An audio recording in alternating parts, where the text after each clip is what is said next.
I kissed him first. That's the part I can never take back, and honestly, the part that still keeps me up at night. Not because I regret it, but because of the look on his brother's face when it happened. Let me start from the beginning, because nothing about this makes sense if I don't. My name is Talia. I'm 28. I work in public relations for a mid-size firm in downtown Vancouver, and up until 14 months ago, I genuinely believed I had my life figured out. Not perfectly, nobody has it perfectly, but figured out enough. I had a good apartment in Mount Pleasant, a standing Friday night reservation at a wine bar I loved, and a boyfriend named Spencer, who brought me coffee every single morning without being asked. Spencer Aldridge was the kind of man people write toasts about. Warm, steady, the sort of person who remembered your dentist appointment and texted you good luck before it.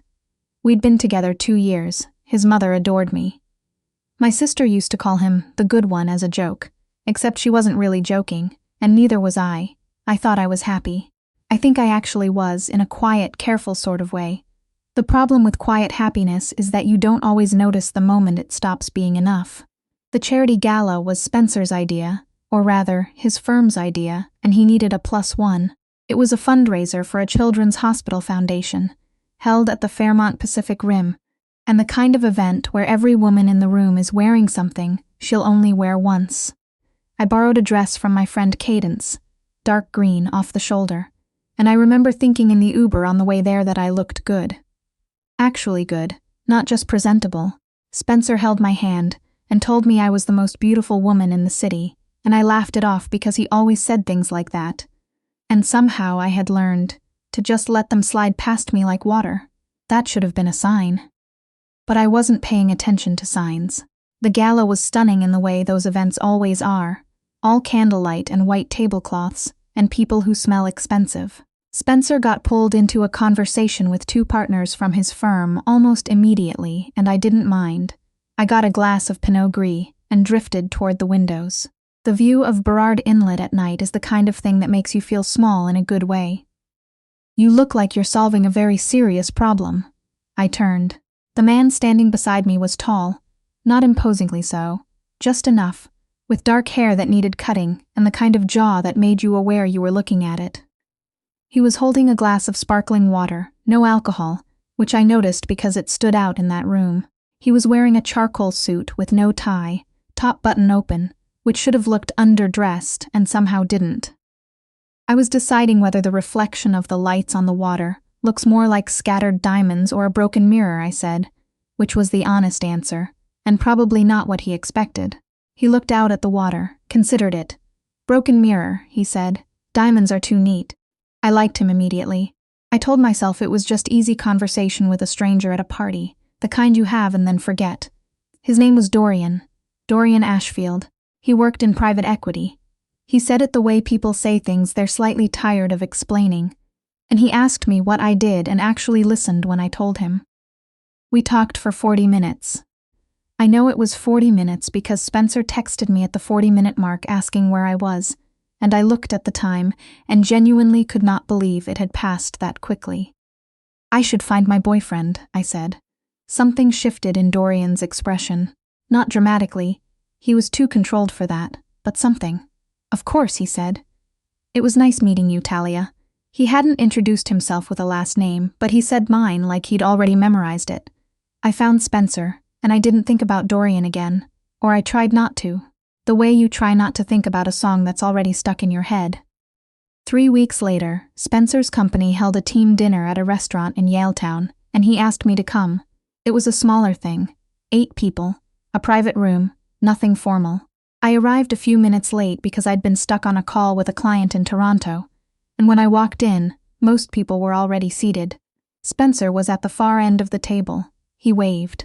I started toward him, and I was almost there when someone stood up from the chair beside him to shake hands with the person next to him, and in the movement and the low restaurant lighting, and the fact that my eyes hadn't fully adjusted from outside, I did something that I still cannot fully explain.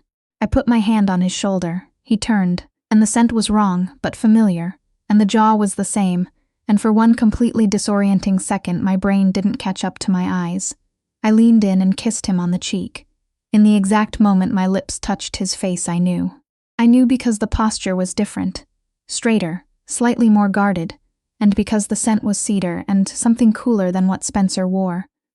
And because when he turned fully to look at me, the eyes were a shade darker than I expected. Dorian Ashfield looked at me with an expression I will never be able to fully describe. Not smug, not surprised. Something quieter and much more dangerous than either. "I think," he said, very low, very calm, "you might be looking for my brother." The silence between us lasted approximately 1 second, and also approximately 1,000 years. I stepped back, my face was on fire. Spencer had looked up from the other end of the table, and I watched his expression do something complicated. Confusion first, and then something he quickly smoothed over with a smile that didn't quite reach his eyes. "Talia," he called, a half-second too late. "You found Dorian first. He just flew in from Calgary." Twin brother. Spencer had a twin brother, and somewhere in 2 years of dating, in every family dinner mentioned and flight scheduled and Christmas card photograph, I had never once been told his name. I sat through dinner in a state of controlled internal collapse. Dorian sat across from me. Not next to me, across from me, which meant I had nowhere to look that wasn't either directly at him or obviously avoiding him. He was perfectly, almost aggressively polite. He asked me questions about my work. He refilled my water glass when it got low. He said nothing about what had happened. But twice during the meal, when Spencer was laughing at something down the table and not watching, I felt Dorian's eyes on me, steady and unreadable as a closed door. In the car home, Spencer apologized for not mentioning his twin sooner. "We're not that close," he said, which was clearly true, and also clearly the kind of statement that should have come with an explanation, but no explanation arrived. I said it was fine. I meant it, mostly. What I didn't say, "I kissed your brother on the cheek, and it rearranged something in my chest that I can't put back the way it was." The next 8 weeks were strange in ways I couldn't articulate to anyone, including myself. Dorian was in Vancouver, more often than Spencer had implied. Something about a restructuring at a portfolio company his firm was overseeing. He needed to be local, at least temporarily. Spencer mentioned this the way he mentioned most things about his brother. Briefly, with a careful neutrality that told me there was a longer story he didn't want to tell. We ran into each other twice by accident. Once at a coffee shop on Granville Street, where I was on my laptop doing media prep for a client launch, and he walked in, stopped when he saw me, and then sat down 2 tables away and ordered a black coffee and opened his own laptop, and we both pretended for 45 minutes that the other person wasn't there. Then I got up to leave and he said, without looking up from his screen, "Good luck with the launch," and I stopped walking because I had never told him I was prepping for a launch. "How do you know about that?" I asked. "Spencer mentioned it," he said. "He talks about you constantly." He said it simply, without inflection, and then he went back to his screen, and I left, and I thought about that sentence for 3 days. The second time was at Spencer's parents' house in West Vancouver for a Sunday dinner. I'd been many times. It's the kind of house that feels like a show home until you've been there enough to notice the real things. The old cross-country ski photo on the hallway wall, the dog-eared cookbooks on the kitchen shelf, the way Spencer's mother, Carol, hummed Fleetwood Mac when she was cooking. I loved that house. I loved Spencer's parents. What I was not prepared for was Dorian Ashfield in that house, in a faded, gray Henley, helping his mother peel potatoes at the kitchen counter, laughing at something she'd said. Genuinely laughing, head back, the kind of laugh you can't perform, and looking so entirely unlike the controlled, polished man at the gala that I stood in the doorway for a full second before he noticed me. He didn't say anything clever when he saw me. He just said, "Hey, Talia." Like I was a person he was simply happy to seize, and handed me a potato peeler, and that was somehow worse than anything witty he could have offered. Dinner was the kind of warm, loud, overlapping conversation chaos that Spencer's family did naturally. Dorian was different here, less guarded, quicker to laugh, more willing to tell a story on himself. He was funny in a dry, quiet way that crept up on you. I kept catching myself listening to whatever he was saying, and having to redirect my attention back to Spencer, who was perfectly wonderful, perfectly present, and somehow very far away from me, despite sitting 18 inches to my left. After dinner, Spencer and his father got absorbed in something about a hockey game. The Canucks were in a playoff run and feelings were strong, and Carol asked me to help carry dessert plates to the back porch. Dorian followed with a tray of coffee mugs. It was dark out, and the city lights spread below us, and the air was cool the way Vancouver spring air is cool, still damp from afternoon rain. "You're not what I expected," he said quietly, after his mother had gone back inside. "What did you expect?" He was quiet for a moment, not evasive, thinking. "Spencer's girlfriends are usually very easy," he said, and before I could respond, he added, "I mean easy to read. They're exactly what they look like when you first meet them. You're not." I didn't know what to say to that. I asked what I looked like when he first met me. "Like someone standing at a window deciding something," he said. "I still don't know what." We didn't say anything else meaningful. Spencer came out a few minutes later and draped his arm around my shoulders and told some long, happy story about the last time the Canucks had gone this deep in the playoffs. And I laughed in all the right places, and I didn't look at Dorian for the rest of the evening. Driving home, Spencer fell asleep in the passenger seat before we hit the Lions Gate Bridge. He always did that on the drive back from his parents. Something about the warmth and the food knocked him out instantly, and I'd learned to just let him sleep and take the long way when the night was nice. I drove back through Stanley Park with the windows cracked and the radio barely audible, and I thought, carefully and honestly, about what was happening inside me. I was in love with Spencer. I was sure of this. He was my favorite person in a lot of the ways that matter. He made me feel safe in a way that I'd spent a long time not knowing I needed. But when Dorian looked at me, something else happened. Something that felt less like safety and more like gravity. Like standing at the edge of something and finding out you're not afraid of heights the way you thought you were. I drove home. I put those thoughts in a very small box and I closed the lid, and I reminded myself that I was a grown adult woman with good judgment and real values, and that I loved Spencer Aldridge, and that was that. The lid didn't stay closed. A month later, Spencer's firm threw a birthday party for one of the senior partners. The kind of party that's really an excuse to rent a rooftop in Cole Harbor and spend a Thursday evening feeling important. Spencer was there early to help set up. I arrived at 7. Dorian was already there, standing near the bar, talking to someone I didn't recognize. He saw me come in and he tilted his head slightly. Not a wave, just an acknowledgement. And I did the same, and went to find Spencer. The thing that happened that night was not dramatic. That's what I want to be clear about, because the version of this story that makes me look like a reckless person requires it to be dramatic, and it wasn't. It was small and quiet, and entirely my fault in a way I don't know how to excuse. Spencer went inside with a colleague to look at something on a laptop. Some numbers that couldn't wait. And I was standing near the edge of the rooftop, looking out at the water again, which is apparently what I do at every event ever. And Dorian came and stood next to me. We stood in silence for a minute. "Do you know what you were deciding yet?" he asked. "At the window, the first night. And here is the thing I should not have said, but did." "Yes." He turned to look at me. I looked at him. "Talia," he said. Very quiet, my name in his voice doing something it had no right to do. "I know," I said. "I haven't done anything. I know that too." He looked at me for a long moment. Then he said, "You should go find Spencer." And I said, "I know." And I stood there for another 10 seconds that I have replayed so many times they've gone smooth from handling. And then I went and found Spencer. But something had shifted. I think we both knew it. I think Dorian had known it longer than I had. I went home that night and I sat on my bathroom floor for a while, which is my version of a crisis, and I thought about what kind of person I was and what kind of person I wanted to be. I thought about Spencer. I thought about how completely devastating it would be to hurt someone who had done nothing but love me with absolute consistency. I thought about gravity. 2 days later, I called my friend Cadence, who has the extremely inconvenient personality trait of always telling the truth. I told her what was happening, or as close to it as I could get in words. She was quiet for a moment. Then she said, "Talia, do you want to be comfortable or do you want to be honest?" I said I thought those could be the same thing. "They can," she said, "but you're calling me at 11 at night from your bathroom floor, so clearly right now they're not." I broke up with Spencer 10 days later. It was the hardest conversation I have ever had. Spencer is not a dramatic person. He didn't raise his voice, didn't say cruel things.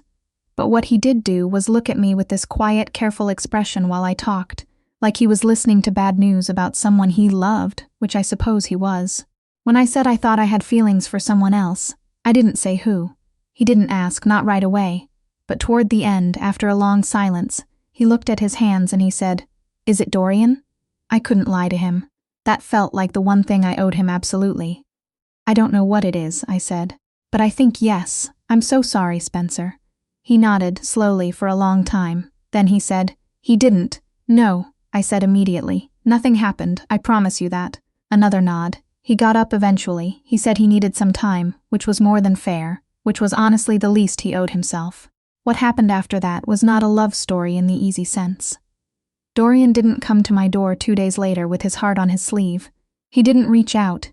He didn't pursue me. For 3 weeks I heard nothing from him, and I respected that. I think I needed to know I could sit with the choice I'd made without immediately getting a reward for it. I ran into him eventually. Of course I did. Vancouver is big and not big. It was at a Saturday morning farmer's market in Kitsilano, which is an extremely mundane place for a significant moment, but that's how life works. He was at a produce stand, holding a paper bag of something, and looking at a display of local honey with the same careful focus he gave everything, and I almost turned around and walked the other way. I didn't. "Hi," I said. He looked up. His expression did something complicated and then settled. "Hi." We stood there in the way of people trying to get at the honey display. We moved. We ended up walking together, not quite by agreement, down the row of stalls in the early Saturday morning light. "I heard about you and Spencer," he said. "I know. How is he?" "I think he's okay," I said. "He has people around him." A pause. "I hate that I hurt him, I know you do." Something about the way he said it, not reassuring, not letting me off the hook, just true, made me stop walking. He stopped too. "Why didn't you say anything?" I asked. "After the rooftop." He looked at me for a moment. "Because whatever happened next had to be your choice, not something I pulled you toward." I stared at him. "You knew this would happen." "I didn't know anything," he said carefully, "but I hoped, and I wasn't willing to make it easier to do something you'd regret." We got coffee from a vendor near the water. We sat on a bench and watched the mountains across the inlet and talked for 2 hours. Not about feelings, not in big declarations, just talked. About work, about cities we'd lived in, about the specific loneliness of being a twin, and how people always assume you have a built-in best friend when often it's more complicated than that. "He's a good person," Dorian said about Spencer once, with complete sincerity. "I need you to know that I know that." "I know he is," I said. "That's not what it came down to." "What did it come down to?" I thought about the window at the Fairmont, about broken mirrors versus scattered diamonds, about gravity. "I think," I said, "I knew what I was deciding the night we met. I just needed time to catch up to it." He was quiet for a moment. Then he said, very simply, "Me too. That was 14 months ago. I won't pretend the way this started doesn't have a cost. Spencer and Dorian's relationship is complicated now. There's a careful distance between them that wasn't there before, and I'm aware that I'm part of the reason for it. Spencer has moved on, from what I understand. He's seeing someone. I hope she's wonderful. I hope she notices when he brings her coffee that it means something, because it does." Dorian calls me trouble in the way people use words they actually mean as compliments. The first time he said it, I told him that seemed unfair. He said, "You kissed me on the cheek at a work dinner in front of my brother, and then spent 3 months making me wait. Trouble is generous." He's not wrong. We live in the same apartment now, in a neighborhood I love, with a coffee maker that we argued about for 20 minutes before he won, and an agreement that Saturday mornings belong to farmers' markets and nowhere else. His control issues extend to the way he organizes the refrigerator. Mine extend to not touching the pantry shelves without permission. We are both too particular about these things, and we have somehow made that work. I still think about that night at the Fairmont sometimes, about the conversation at the window that felt like nothing important and was actually the hinge point of my life. About the 40 minutes that turned out to matter more than the 2 years preceding them. I think about Spencer too. I think about what he deserves, and I hope he gets it. And I think about what Cadence said to me on the phone, that night on the bathroom floor, before I knew how any of this would end. "Do you want to be comfortable, or do you want to be honest?" I chose honest. It was not the easy thing. It didn't feel like the brave thing in the moment. It mostly just felt like falling. But Dorian was right about one thing, that first night, that stayed with me longer than anything else. Broken mirrors. Because diamonds are too neat. Because the thing that changes your life usually isn't clean or convenient, or easy to explain to the people who love you. It's jagged and uncomfortable, and catches the light in ways you didn't expect. And I think, standing at that window a lifetime ago, some part of me already knew that the best thing I would ever choose would also be the most difficult. I just didn't know yet that it would look like him.